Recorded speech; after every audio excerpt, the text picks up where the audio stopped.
Have you noticed that the attacks are focused on who gets to control the minds of our young people? Have you been thinking about or worrying about all the crazy things you've been seeing? Florida is where woke goes to die.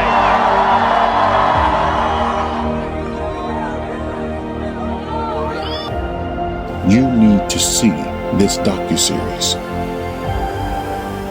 This series is the first of its kind. What is this docuseries about?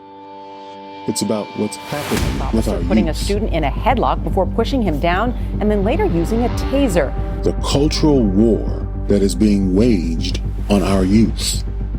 So right now they're targeting our children to get them ready for the school to prison pipeline because they have long-term things in place for us. The prison system is an extension of the plantation system. So I gave the teachers a culture test.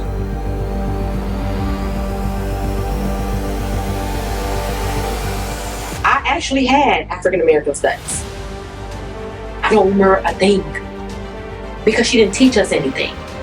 So flipping that test over, looking at it, I felt completely defeated. Oh my God. It was like I put my pencil down, y'all joke. I like to make humor out of my pain.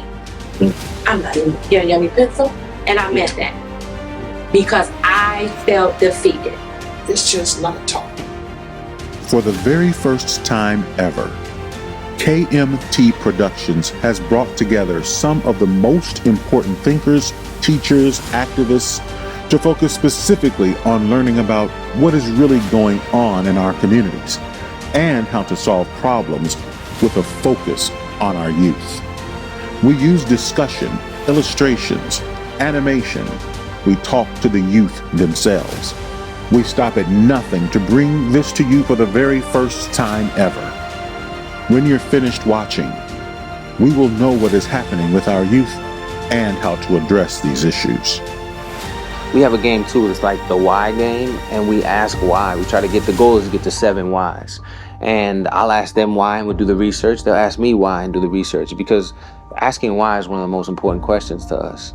And oftentimes I try to encourage parents to try to stretch for the whys, try to get to those. We also play the what if game. And these are, games that seem real simple, but the what if game is like, what if somebody were behind that bush? What would you do? What if you get lost in the supermarket? Giving them scenarios that they can work through.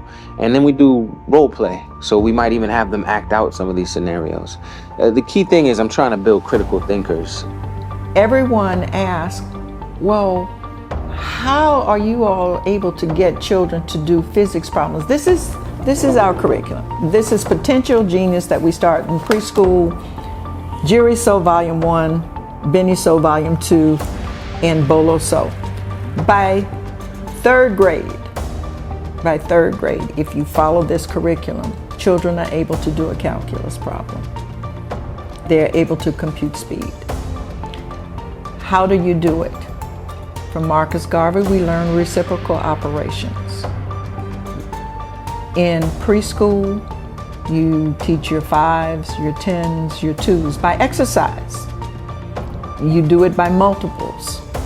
So you start with your 5s, with multiplication and division, kindergarten.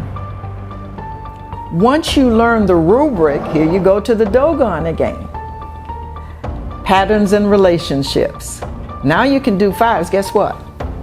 You can do 10s because you have the rubric down. You look at the patterns and relationships. So by third grade, multiplication tables have been mastered. And once you learn addition, subtraction, multiplication, division, which is basically the same as addition, subtraction, then you can do calculus. We don't hold back. We do reciprocal operations, and children learn it and understand why they're doing it because they're applying it to engineering.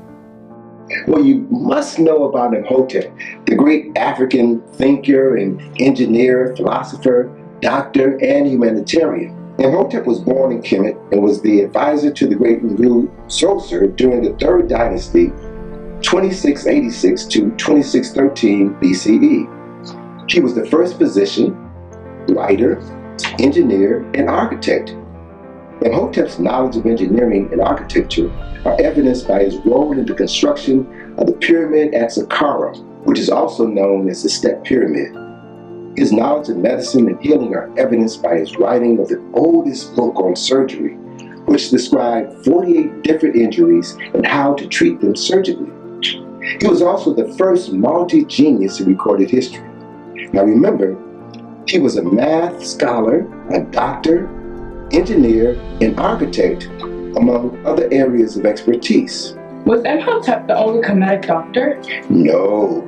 From what we know, the people of Kemet created the concept of medical schools and trained other people to be doctors. They are upset about a perception of critical race theory. That's not true. Now let's go back to the first thing. What is it? It is a way to explain disparity and inequality.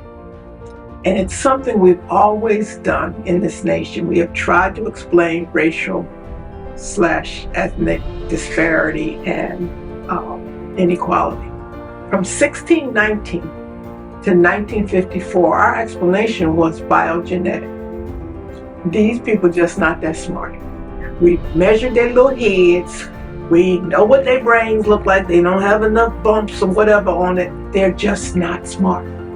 And we literally instantiated this notion by World's Fairs and World Expositions, where you'd have an exhibit of the, quote, best people who were, quote, Aryan or Nordic, blonde, blue-eyed, to the so-called worst people who are from the continent of Africa, particularly South Africa.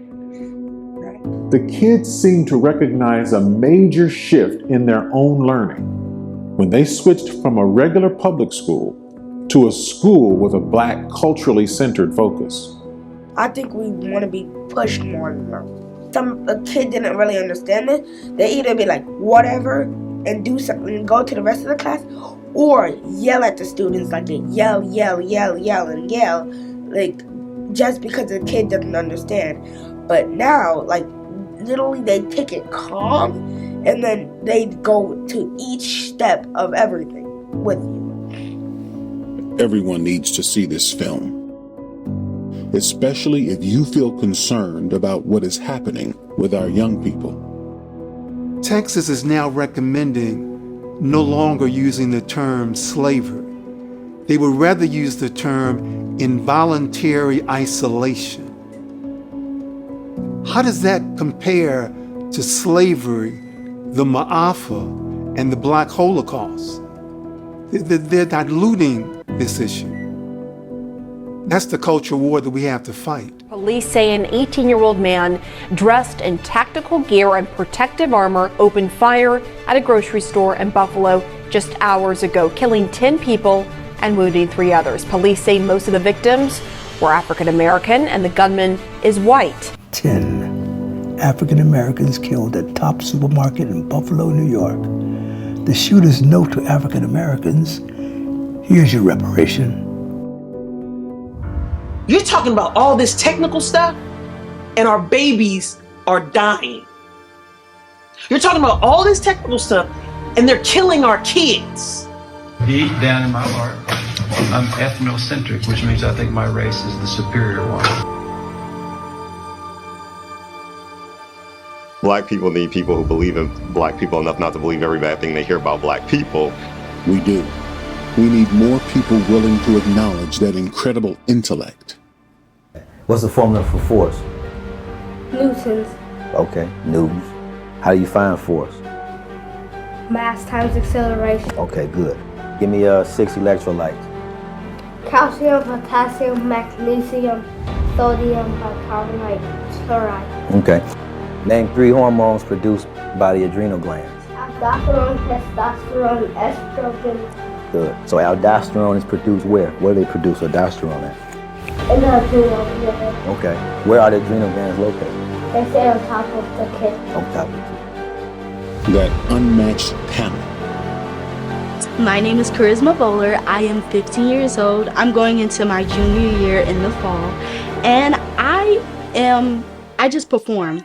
That's been gone, but used to be mine.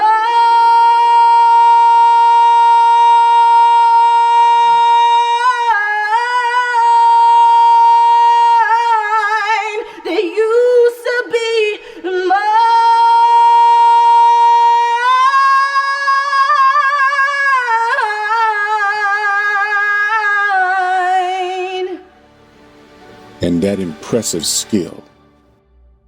My name is Jaquil Jackson. I'm 14 years old. I have an organization called Project I Am, and I build awareness of homelessness, providing blessing bags for those in need. And why I do it is because I've always felt a need to want to give back to my community. Ever since I was even 5 years old, I've had this passion to want to give everybody houses and give everybody money every time I saw a homeless person. But eventually, that showed my parents how much of a passion I have for the issue and how much I really want to do something. So that's when we started thinking of what we can do for them and things that we have on a daily basis that we can sometimes take advantage of that they don't even have. We must protect them in this war. We must stand up for the young people. It is warfare. Warfare with our babies. And they're the casualties. Think about it. The babies are the casualties. Education has been a place where white women are sheltered and protected to do pretty much whatever they want. And education is not changing because white women don't want it to change.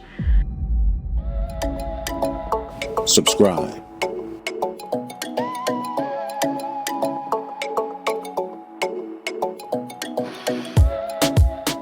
Support.